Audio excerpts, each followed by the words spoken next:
Hello everyone, তো দেখতেই পাচ্ছ একটা রান্নার ভিডিও নিয়ে চলে এসেছি। রান্না করছি হচ্ছে রুই মাছের ভাপা। তো রান্নাটা কিভাবে করছি চলো তোমাদের সঙ্গে শেয়ার করছি। তো দেখতেই পাচ্ছ মাছ নিয়ে নিয়েছি। মাছটা প্রথমে লবণ আর হলুদ দিয়ে একটু মাখিয়ে রেখে দিয়েছি, 10 মিনিট মতো মাখিয়ে রেখে দিয়েছিলাম, বেশিক্ষণ রাখিনি। তো তারপরে কি কি লাগে কি কি দিব সেগুলো চলো তোমাদের সঙ্গে শেয়ার করি।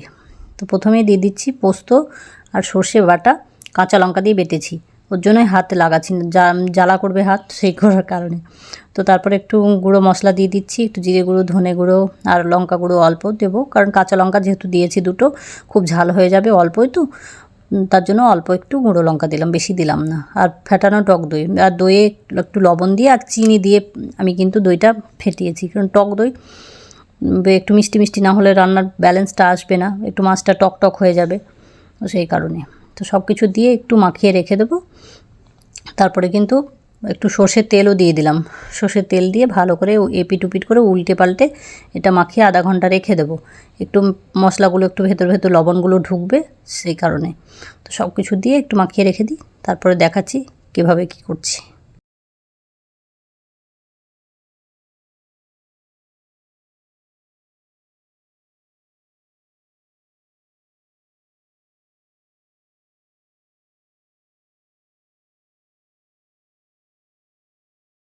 তো দেখতেই পাচ্ছ বসিয়ে দিয়েছি কড়াই।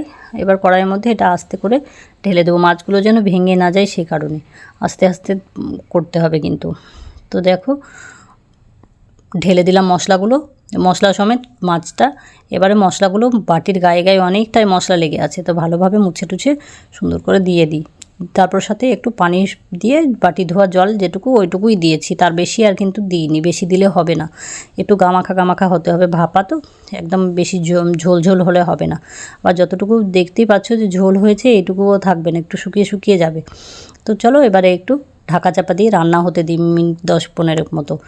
তো ইলিশ মাছ হলে অতক্ষণও টাইম লাগে না, 10 মিনিট দিলে হয়ে যায়, কিন্তু রুই মাছ তো আমি একটু টাইম নিয়ে করেছিলাম।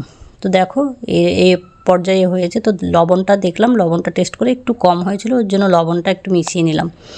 আর আমি রান্নার মাঝখানে ওখানে তোমাদের লবণ দেখাতে ভুলে গেছি, লবণটা দিয়েছিলাম, কিন্তু হয়তো সেই টাইমে ক্যামেরাটা বন্ধ ছিল, তাই দেখানো হয়নি। তো দেখো নামানোর আগে একটু কাঁচা সর্ষের তেল দিয়ে দিলাম, এবারে নামিয়ে নেব। তো রান্নাটা খুব শর্টকাট, তোমরা অবশ্যই বাড়িতে ট্রাই করে দেখো, খেতে ভালো লাগবে, ভালো হয়েছিল।